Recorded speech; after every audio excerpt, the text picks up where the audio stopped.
First thing that you want to do is roll down the driver's side window, because once you kill the power to the car, you will not be able to open the door.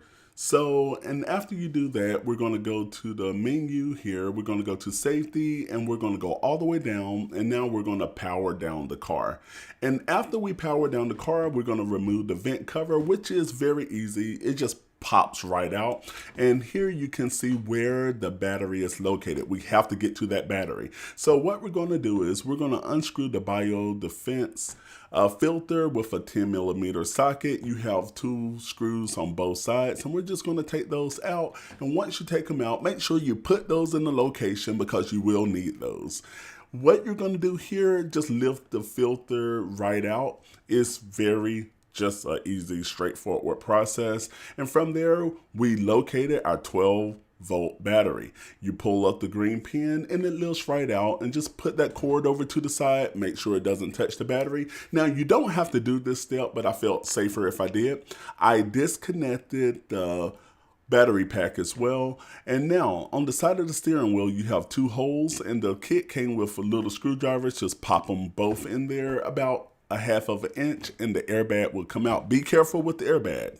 And from there, you're going to use needle pliers, and the airbag is the yellow one. You're just going to squeeze the top and bottom gently and put it in a secure location. Now, taking off the steering wheel, this thing is in there tight, so you may need an extra hand. Thank you, Keisha, for helping me out with that, and put that in a secure location. And now we're going to remove the red wires with the needle pliers, and you're just going to put that wheel right on out. Now I'm taking it inside of the house, and you have 4 screws that's already included with the screwdriver, and we are going to unfasten those screws. Now, I use needle pliers so I don't keep dropping the screws.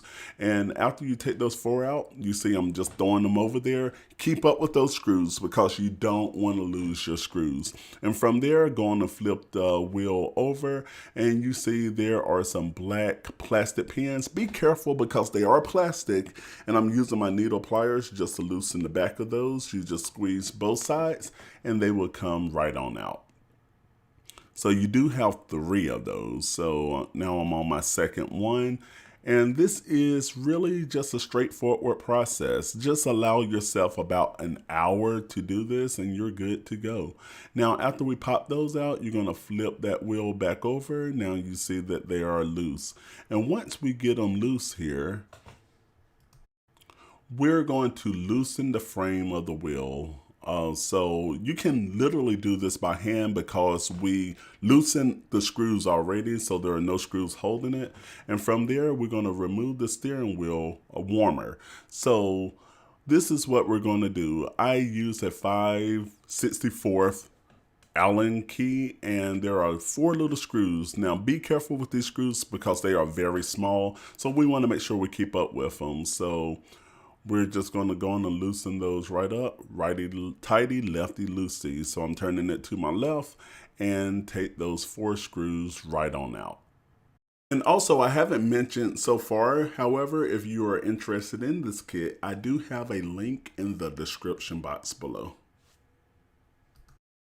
So we're on our last one right here, and we're just going to go on and take that right on out. Now, after we take it out, you remove the bottom cover, and that pops out right with your hand. And now we want to access the disconnect wire there. You're going to see the blue, and what you're going to do is just squeeze on both sides, the black and blue, and it comes right out. Now we have a wire that was behind the metal circles, and you just take that right out with your hand. Now, installing the yoke. We're going to pretty much just reverse the whole process. Take the framing. First, we're going to use the wire, and we're going to slide it right back in around those metal circles. We're going to connect the warmer. Now, this is just the steering wheel warmer. So we're going to tuck it right back into the compartment there, and make sure it's tight and secure so it doesn't fall out. And from there, we're going to go on by hand again, place the controller back over the warmer section. Now we're going to reach back for those 4 small screws, and you want to make sure that all of the wires are out of the way. You don't want to pinch or screw into any of the wires, so that's what I'm doing right now. And from there, we're going to put those little screws in. Like I said, they are small, so they're going to fall a little bit, but just take your time. It's very straightforward. You see, I'm dropping them there, dropped it again. So they are small. However, there got to be a better way to do that portion. But you just take all 4 screws and put them back into the spot that you took them out from. So it's pretty much reverse engineering what we did on the wheel. So I'm going to take that last screw there and going to screw it right on in. So from there, we're going to take the frame and we're going to just push it right back into the yoke. Now, it is nice and snug. Don't push it too hard because you are dealing with plastic, but give it enough of force just to make sure it's on in there. But don't worry if you have a big gap because the screws will tighten it in. I'm just making sure that it's nice and snug. So whenever the screws take it in there, now we're going to move all of the wiring out of the way as well. And from there, we're going to take those 4 screws, the largest screws, and we're just going to take the screwdriver that the kit came with and install those right back into the same spot. So it's pretty much just tighten it right back into place. And you do have 4 of those. So whenever you do this, make sure that you're still holding the yoke a little tight around where you're screwing because you want a nice connection. You don't want a big gap in your yoke. And we're just going to do that for all 4 screws. And you want to get around those wires. Make sure that the wires are out of the way. And I'm just tightening it right on in.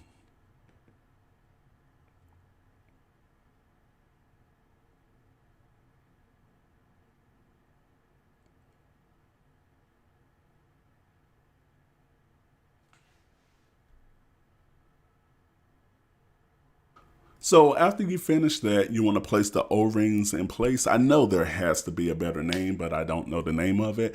And from there, you want to go on and flip the wheel over after you get those in place, just to make sure those plastic hooks are nice and secure in there. And from there, just make sure that everything feels normal. Go back to your car, take the bolt that you took out the steering wheel within. Now you're going to put it back in. I got it started by hand, but Tesla had this in there very tight. I'm not sure the resistance level. I just know it was very tight. So I got it started. Then I asked for Keisha to come back. So you may want someone to help you with this because you don't want your steering wheel, or should I say your yoke, to fall off whenever you're driving. So I put a lot of pressure on that. That's the whole body weight. I mean, I know I'm not heavy, but still, I put all of my weight on there. And from there, you want to make sure it's nice and secure. Connect your stroll wheel control cables, and that's the red one, and you just push it right in. It clicks right in.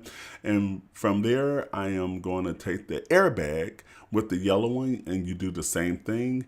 You line up the 3 connections and you push it in very tight, and you want to make sure that you connect back your battery pack. And from there, I'm going to the 12-volt battery. You push it on there, push the pin down, and make sure it's nice and secure. All right, so this is the moment of truth. We're going to blow the horn to make sure that it works. And it worked. And the only thing left to do is pretty much put the covers back on there and you're good to go.